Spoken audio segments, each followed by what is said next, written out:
All right, gang.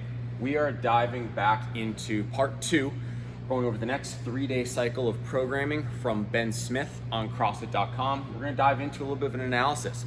As stated last time in the previous video, there's no argument that Ben is bad at programming in CrossFit. I don't think anyone could actually make a valid argument. He's fantastic, one of the best programmers, coaches, affiliate owners in the space. So this isn't an argument there, but we're going to just look at some objective things based on what we talked about last video, and then looking at this 3-day cycle and seeing where this one goes and potentially where the programming will go from here. So with that, we're going to dive on in. On the 12th of October is a Thursday, traditionally on CrossFit.com with the schedule change that Dave Castro put in there. Thursdays and Sundays have been rest days since Dave kind of took things over, so the .com kind of jives more with the 7-day week. Typically a rest day, however, Ben offered what I thought was pretty cool, offered an optional workout on that Thursday. The reason why I think this is cool is because if you have scheduled rest days as you're going through, there's nothing wrong with that. It'll allow people to get the rest that their body probably needs. However, depending on your schedule that week, you might not be able to work out on Wednesday. So then there's an optional workout for you on Thursday that still fits with the rest of the week and makes it so you're not gonna be too beat up. So I thought that was pretty cool that he offered an optional workout for those that wanted to get after it. So we're gonna treat this kind of with the programming cycle of these 3 days. We are gonna have a look at the workout that Ben programmed here. There's an amazing workout every 4 minutes for 6 rounds, 15 calories on a ski erg, and then a 400-meter run. Phenomenal stimulus with that one there. Cruising down to the week, Friday the 13th was for time 10 down to 1 of deadlifts at 315 for the gentlemen, 225 for the ladies, and front squats at 225 for the gentlemen, 165 for the ladies. After that, there was a second section of Tabata hollow rocks. Now, in the last video, I was having a bit of a go at Ben for programming multiple parts per day. Something that I had, I guess, kind of overlooked or missed, so we'll kind of retract that statement, is each of the second parts that he had programmed in the last 3-day cycle, as well as this one, are listed on CrossFit.com as optional if you'd like to go over or do the extra pieces that Ben would normally program for his gym. So with that in mind, we're still going to treat it as if it's a 2-part day, but with that little kind of asterisk there of this is optional. This is a phenomenal workout, some heavy barbells. What I really like about this one is that the female RX loads a bit heavier on the front squat, 10 pounds up from what would normally be the traditional 225, 155, which I think is just awesome. You ladies are turning into a bunch of savages. We can lift some barbells. And then on Saturday, we have a 30-minute EMOM, 3 different stations. We're gonna rotate between a 200-meter run, a little combo of movements of some box jump overs and a sled push, and then 6 bar muscle ups. So as we look across the way here, we're seeing a bit more balance than we saw in the previous week cycle, and we're gonna kind of dive into the modalities that we have here. So if we kind of look back, the previous video in the previous 3-day cycle, we had 5 weightlifting movements, 4 gymnastics movements, and 3 monostructural, and most of those workouts were in kind of that 15 to 20 minute time domain. Now, as we work through this section of the week based on the previous 3-day cycle, I'd said based on what we had seen at the beginning of the week, Monday, Tuesday, Wednesday, that the next section of programming would likely see some longer workouts, things in a longer time domain, or maybe some intervals that would allow you to push the pace and get that kind of sprint stimulus that was kind of missing in those 3 days. Well, say no more. Ben answered that with this Thursday workout that is optional.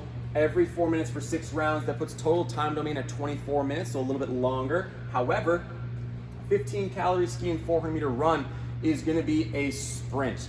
Those calories shouldn't take us much longer than a minute.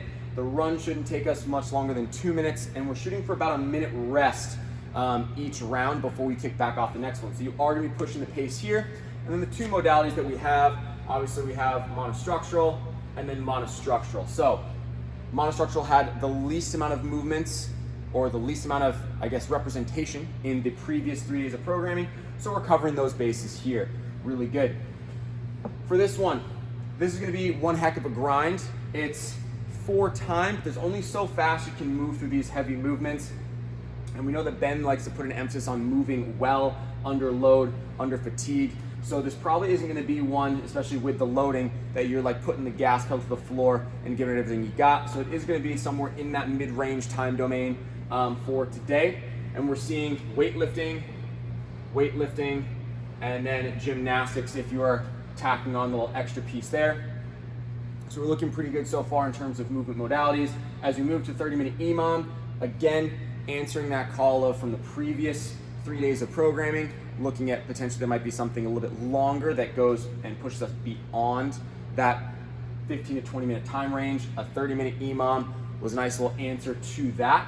And it rotates through a pretty balanced section. So for the run, monostructural. For this here, looking at both movements independently, we have a gymnastics and a weightlifting. So gymnastics plus weightlifting there, and then gymnastics. Cool. So if we look across this 3-day section of programming, it's exactly spot on with the balance in terms of your modalities. We have 3 weightlifting, we have 3 monostructural, and then we have 3 gymnastics, again assuming that after you smash yourself with a heavy barbell, you're game for some midline work. So with that said, this second 3-day section pretty much lined up exactly with what I was kind of calling for with the previous 3 days. We were looking for some longer workouts, boom, boom, nailed it with the time domains there. We were looking for a little bit more monostructural, because that was a little bit more underrepresented in the previous 3-day cycle. So we had a fully monostructural day there. We could actually a little bit some running, shorter distances, but still some running in that 30-minute EMOM there. All good to go. The weightlifting day, really amazing workout. Weightlifting, what a combo. As you're going through this one, being aware of deadlift loading and front squats, probably gonna be also a little bit in that mid-range of time. So we still haven't seen something that is a full-out sprint, something like a Fran, something like a Diane, like a Helen, something where we're shooting for that sub 10 minute, sub 7 minute range, and we're really pushing maximal intensity. However, I have less of a gripe with that during this 3-day cycle, because in this monostructuralist optional day, if you opted for this workout, which I did, you're getting that sprint stimulus every round. You're having to really get after that ski and really get after that run to be able to bank some time for some rest before you kick back off the next round. So this workout here allowed us to get that sprint stimulus, but still get a good amount of volume in of skiing and running for that workout. So overall, I think this 3-day section of programming from Ben was, obviously, as we can see here, perfectly balanced across modalities. Basically answered the call for some sprint stimulus as well as longer workout from the previous 3 days, but still allowed you to get under some heavy load and attack some stuff with a barbell. As far as complexity of movements, a little bit simpler than the last go of round. The bar muscle up is a quote-unquote easier or simpler movement than the wall-facing handstand push-up complex that was done, as well as the seated legless rope climb that was done. So it's a little bit simpler in terms of gymnastics with the box jump over and the hollow rocks as well. But we definitely saw some beefier barbell stuff. This workout is a heavy hitter, whereas in the previous 3-day cycle, the barbell was a little more in that moderate range, going more from like a cycling standpoint apart from the heavy lifts. So seeing a really good variety in these 3 days. Based on this, going forward into the next 3-day cycle, I'd expect us to, we've been below parallel once, probably get below parallel again. We pulled off the floor heavy. We did a bunch of power cleans in the previous 3-day cycle on that Wednesday. So maybe as far as like a hinging movement, maybe see something like a dumbbell snatch or a kettlebell swing. Not that there won't be hinging or not that there shouldn't be hinging, but maybe shifting away from hinging with a barbell. As far as that goes, or kind of anything else, monostructural stuff, we got onto an erg here, but there's been a good amount of running.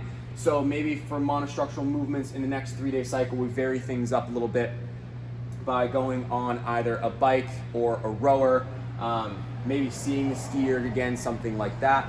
And the one thing that's kind of missing across this here in the kind of the 6-day cycle is some midline work. So we might see in the next 3-day cycle more midline movement.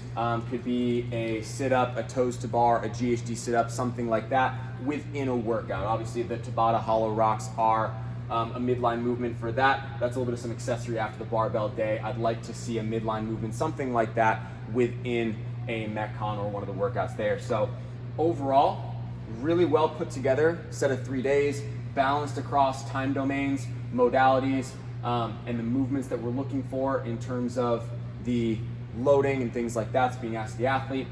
Really well done by Ben on this one. No complaints from me, and we'll see you guys for a review on the next 3-day cycle.